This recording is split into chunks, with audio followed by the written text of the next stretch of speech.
ಪಾರ್ವತಿ ಅರಮನೆಯಲ್ಲಿ ಬೆಳೆದಿರುವಂತಹ ರಾಜಕುಮಾರಿ, ಈ ಕಡೆ ಶಿವ ವೈರಾಗ್ಯ ಮೂರ್ತಿ, ಮೈಗೆಲ್ಲ ಬೂದಿ ಬೆಳ್ಕೊಂಡು ಸ್ಮಶಾನದಲ್ಲಿ ಸುತ್ತಾ ಇರ್ತಾರೆ.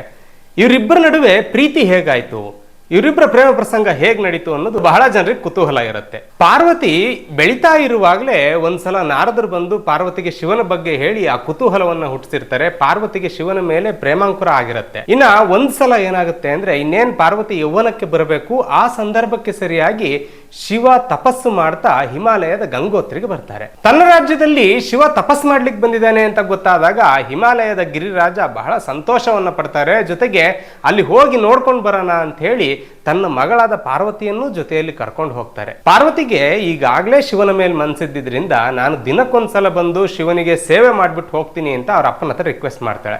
ಅವರಪ್ಪನೂ ಆ ವಿಷಯನ ಶಿವನ ಹತ್ರ ಕೇಳಿದಾಗ ಶಿವ ಪಾರ್ವತಿಯನ್ನು ನೋಡಿದಾಗ ಗೊತ್ತಾಗುತ್ತೆ, ಓಹೋ, ಇಷ್ಟು ರೂಪವತಿಯಾದಂತಹ ಹೆಣ್ಣು ತಪಸ್ಸು ಮಾಡೋ ಜಾಗದಲ್ಲಿದ್ದರೆ ಮನಸ್ಸು ಚಂಚಲ ಆಗತ್ತೆ, ಹಂಗಾಗಿ ಬೇಡ ಅಂತ ಹೇಳ್ತಾರೆ ಶಿವ ಮೊದಲಿಗೆ.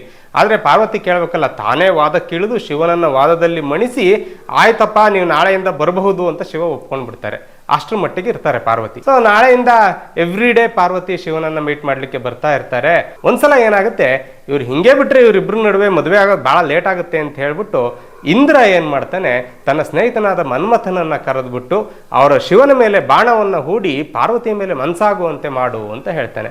ಸೊ ಅವಾಗ ಕಾಮದಹನ ಆಗುತ್ತೆ, ಆ ವಿಷಯ ನಿಮಗೆ ಗೊತ್ತೇ ಇದೆ. ಅದಾದ ಮೇಲೆ ಶಿವ ಓಹೋ ಇಲ್ಲಿದ್ರೆ ಕೆಲಸ ಕೆಡುತ್ತೆ ಅಂತ ಹೇಳ್ಬಿಟ್ಟು ಮಾಯ ಆಗೋಗ್ಬಿಡ್ತಾರೆ. ಶಿವನನ್ನ ಕಾಣದ ಪಾರ್ವತಿ ಗಾಬರಿಯಾಗಿ ತಪಸ್ಸು ಮಾಡ್ತೀನಿ ಶಿವನಿಗೋಸ್ಕರ ಅಂತ ಹೇಳ್ತಾರೆ. ತಾಯಿ ಒಪ್ಪಲ್ಲ, ಆದ್ರೆ ತಂದೆ ಒಪ್ತಾರೆ.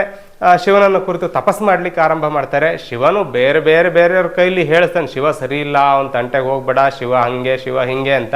ಪಾರ್ವತಿ ಯಾವುದಕ್ಕೂ ಜಗ್ಗದೆ ಇದ್ದಾಗ ಕೊನೆಗೆ ಶಿವ ಪ್ರತ್ಯಕ್ಷ ಆಗಿ ಬಾ ನನ್ ಜೊತೆ ಹೋಗೋಣ ಅಂತ ಕರೀತಾರೆ. ಆಗ ಪಾರ್ವತಿ ಇಲ್ಲ ಇಲ್ಲ, ನಾನು ಹಿಂಗೆ ಬರಲ್ಲ, ನೀವು ನನ್ನನ್ನು ಶಾಸ್ತ್ರೋಕ್ತವಾಗಿ ಮದುವೆ ಆಗಬೇಕು, ಅವಾಗ ನಾನು ನಿಮ್ಮ ಜೊತೆ ಬರ್ತೀನಿ ಅಂತ ಹೇಳ್ತಾರೆ.